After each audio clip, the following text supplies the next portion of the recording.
bigger question. I think he did. Should Pogacar or should Pidcock have waited?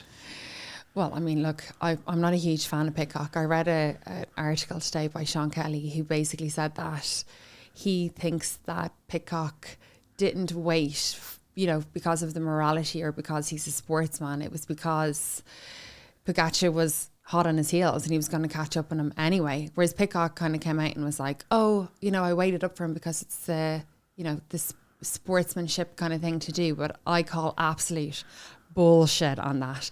You made a good point because I was like, well, Pidcock accelerated when he saw that Pogacar had crashed.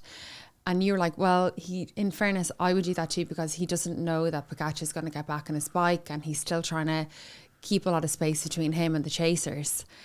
At what point do you kind of sit up when, you're hearing on the radio then Pogacar was chasing him and he got it down to about 13 seconds before Pidcock when the gap comes up. down massively, you got to ride. When someone crashes, there's no point you sitting around waiting. Like, the brake's out there all day. That's the race winning move. You got to ride. Also, Connor Swift was there as well. So they both in distance. Pidcock solo. He has to ride, at least until he figures out what the situation is.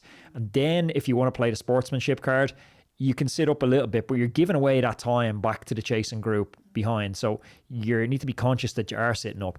I don't think Pidcock sat up. No. I think Pidcock realised the gap's gone from whatever it was, 20 seconds back to 13 seconds in like a kilometre. And he's like, I'm getting caught very fast. I may as well just sit up and chill for a second. I think the bigger question is, should Pidcock have ridden with Pogacar at all? Now, I'm not sure it changes the result if Pidcock doesn't ride with Pogacar. Like, he got second. But where this would get really interesting is Pidcock rode with Pogacar. I think he rode with Pogacar because he has an ego, because he's arrogant and he thinks he's as good as Pogacar. He obviously isn't as good as Pogacar. Just look at the two Palmares. So he rides with him, thinking I can match you, gets dropped easy. Pogacar rides away. Pidcock holds on for second, which I think arguably paints over a bad decision to ride with him. If Pidcock gets caught by Tim Wellens and ends up getting third instead of second, it's obvious. Everybody goes, why would he ride with Pogacar? That was absolutely ridiculous. But because he didn't get caught, now the end justifies the means. I think it was a tactically poor decision to ride with Pogacar. Yeah, I totally agree. Good for spectators, though. Great for spectators. And I think, look, he's new to the team. He's just moved to that team, 36.5.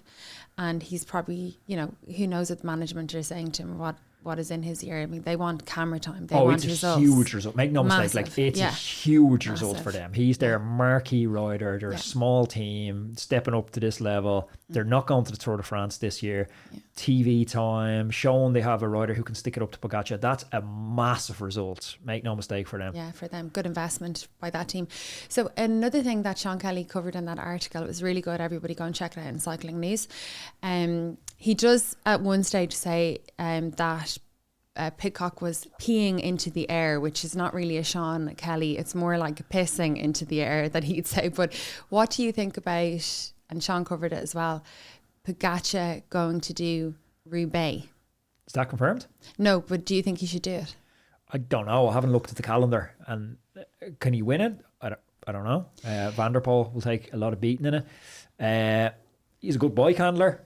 I don't know. It really depends on how it sits with the rest of his calendar. I haven't looked at it. Yeah, it was just that Kelly was kind of saying that essentially it's too dangerous, given what happened in Strade Bianche, that he thinks the likelihood of crashing and, having that wrist break or something like we saw Vingegaard having, that kind of derailed his Tour de France. The risk is just too high, but it'd be so cool to see him on the cobbles, wouldn't it? Yeah, for sure. It would be.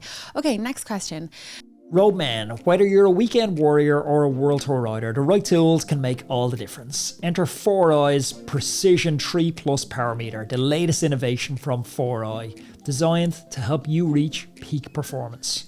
The Precision 3 Plus Power Meter is a compact yet powerful unit. It weighs just 9 grams and it's packed with features that set it apart, including integration with Apple's Find My network, giving you the peace of mind by letting you track your power meter wherever it is. Plus, you've got up to 800 hours of battery life.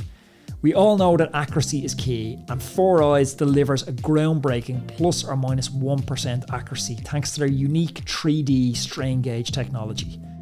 For those seeking even more data, the Precision 3 Plus Pro Power Meter offers dual-sided power meter metrics. giving you detailed insights into pedaling efficiency, torque effectiveness, and left-right balance. 4Eyes offers versatile product options to suit your needs. Choose from ride-ready power meters with pre-installed units on Shimano cranks, or up for factory-installed power meter where you send in your crankset for a custom installation. Ready to elevate your cycling game? Trust 4Eyes Precision 3 Plus power meter. Precision, performance, and peace of mind all in one. Learn more by visiting 4iiii.com. That's 4iiii.com. I'm going to put that in the description down below.